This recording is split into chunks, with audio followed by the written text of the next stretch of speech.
गरिबीको रेखामुनि रहेका घरधुरीलाई कबुलियती वन क्षेत्र उपलब्ध गराई त्यसमार्फत वन पैदावार तथा पशुधन उत्पादनमा वृद्धि गर्दै गरिबी न्यूनीकरणमा टेवा पुर्याउने उद्देश्यका साथ सञ्चालन गरिएको कबुलियती वन कार्यक्रम नवलपुरका पहाडी क्षेत्रका बासिन्दाका लागि अहिले आय आर्जनको महत्त्वपूर्ण आधार बनेको छ।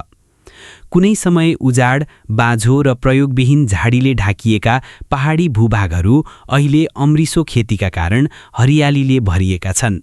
पहाडका पाखाहरू हराभरा मात्र बनेका छैनन्, स्थानीय बासिन्दाको आय आर्जनको भरपर्दो स्रोत समेत बन्न पुगेका छन्।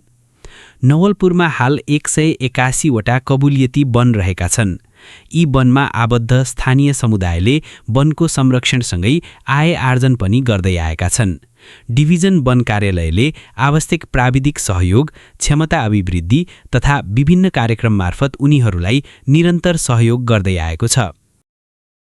डिभिजन वन कार्यालय नवलपुरले यस जिल्लामा रहेका 181 वटा कबुलियती वनहरूलाई प्राविधिक सहयोग पुर्याउँदै आइरहेको छ।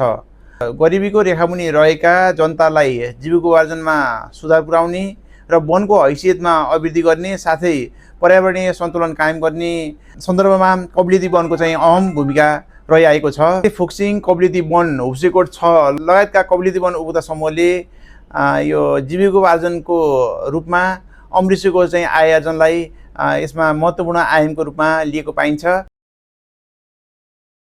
नवलपुरमा रहेका कबुलियती वन मध्येको एक हो एक्ले फोक्सिङ कबुलियती वन। कुनै समय उन्यु र वनमाराले ढाकिएको तथा उपयोगविहीन रहेको क्षेत्रलाई सफा गरी अमृसो खेती सुरु गरेपछि यहाँका स्थानीयको जीविकोपार्जनमा उल्लेखनीय सुधार आएको छ। स्थानीयहरू कबुलियती वन समूहमा आबद्ध भई व्यावसायिक अमृसो खेतीतर्फ आकर्षित भएका छन्। पहाडी क्षेत्रमा आय आर्जनका सीमित विकल्पबीच अमृसो खेती अहिले ग्रामीण जीवनको महत्त्वपूर्ण आर्थिक आधारका रूपमा स्थापित भएको छ।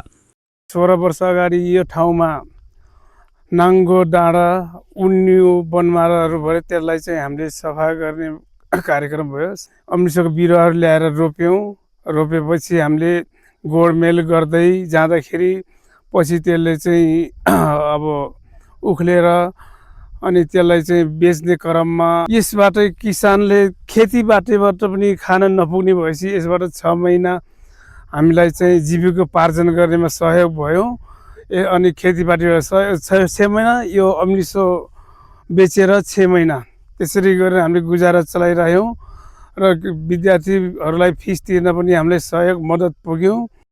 खोरिया फाडेर छाडिएको जमिनमा अमृसो खेती सुरु गरी आम्दानी लिन थालेपछि यहाँका बासिन्दामा नयाँ उत्साह थपिएको छ। यो ठाउँमा चाहिँ खोरिया लिने, खोरिया फाडेर जङ्गलै फाडेर चाहिँ अब मकै लाउने हैन, कोडो लाउने गर्थ्यो।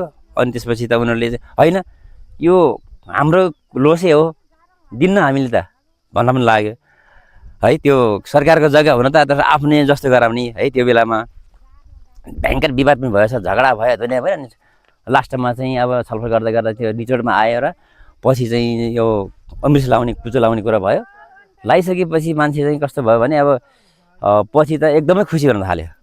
जब आम्दानी आउन थालेपछि पहिला चाहिँ अब कोडो मकैबाट चाहिँ आम्दानी कम आउने र यो कुचो लाइसकेपछि, अमृसो लाइसकेपछि आम्दानी धेरै आउन थालेपछि ल ठिक छ, एकदम खुसी भयो। र अहिले समूहमा सबै आबद्ध छन्। त्यही अझै त्यो नपुगेर अझै प्राइभेट पनि अझै छुट्टै पनि गर्न थालेछन्। त्यसरी मान्छे खुसी भएर सर त्यही भएर र अहिले हालमा फेरि पहिला चाहिँ अब त्यो हबबाट चाहिँ हामीलाई सहयोग थियो भने अहिले चाहिँ डिभिजन वन कार्यालयबाट हामीलाई सहयोग गर्नुभएको छ। एक्ले फोक्सिङ कबुलियती वनमा गरिएको अमृसो खेती प्रदेशकै सफल कार्यक्रमका रूपमा देखिएको छ। गण्डकी प्रदेशकै गौरव तथा सफल कार्यक्रम अन्तर्गत हाम्रो नवलपुर डिभिजन वन कार्यालय नवलपुर अन्तर्गत एक्ले फोक्सिङ कबुलियती वनमा अमृसो खेती एकदमै सफल कार्यक्रमको रूपमा पहिचान भएको छ। यसमा यो कबुलियती वनमा अमृसो वृक्षारोपणपछि सो क्षेत्रको वातावरणमा पनि हरियाली छाउनुको साथै त्यहाँको भूक्षय नियन्त्रण लगायत आयोजनका कार्यक्रमहरू पनि भइरहेका छन्, जसले गर्दा सामाजिक, आर्थिक लगायत वातावरणीय हिसाबमा पनि एकदम राम्रो प्रभाव परेको छ।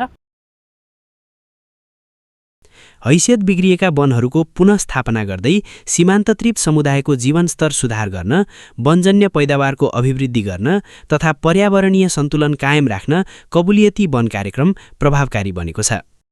जिल्लामा रहेका हैसियत बिग्रेका वन क्षेत्रहरू जुन वन क्षेत्रहरू सामुदायिक वनको रूपमा अगाडि बढाउन चाहिँ उपयुक्त भएनन्, त्यस्ता ठाउँहरूलाई हैसियत बिग्रेको वन क्षेत्रलाई एउटा चाहिँ सीमान्तकृत समुदायको जीविकोपार्जनमा सुधार ल्याउनको लागि र खास गरी त्यसबाट वनजन्य पैदावार को चाहिँ अभिवृद्धि गर्न, साथै पशुपालनलाई चाहिँ टेवा पुर्याउन र समग्र रूपमा भू उत्पादकत्व चाहिँ बढाउनको लागि यो कार्यक्रम चाहिँ प्रभावकारी रूपमा अगाडि बढाउनु पर्ने देखिन्छ र खास गरेर चाहिँ जनताको चाहिँ जीविकोपार्जनमा चाहिँ सुधार ल्याउन र यो पर्यावरणीय सन्तुलन कायम गर्न यो कार्यक्रम चाहिँ आवश्यक छ।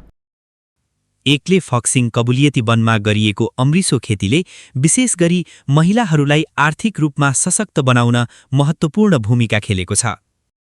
अनि इसे वन चाहिँ नि जङ्गल चाहिँ नि नङ्गैल्या ढिकाने चाहिँ नि बनी जङ्गलिङ चाहिँ नि कानो कोला कोला वन पासे बढ्ने बिरुवा पाम रामो काने रोपडीमा इटा जात चाले काने इटा बढ्ने जात चाले अनि फेरि काने चाहिँ नि 6 महिना चाहिँ नि इसे आर्लामा बढ्ने हुनु घाँस आसे हुनु आर्लामा जियाले 6 महिना चाहिँ नि इमङ जियाले कानो जाजा मिजाउ के परिसके इसे बढ्ने पैसा नाले अब कानी हिजालेर इनङ पहिला हिरा माल्या नङ्गैल्या जहाँ काने इटा जाटा काने जम्मै विकास छ न, जहाँ धेरै सुविस्ता छन् नि अनि घर खर्च के जजाको परिसके इसे वन जङ्गल ल्या खाएका जहाँ बढ्ने रब्डीमा जम्मै हिरा माल्या जहाँ बढ्ने हालमा जानु ज्या पनि जजाको के परिसक्यो नि। अब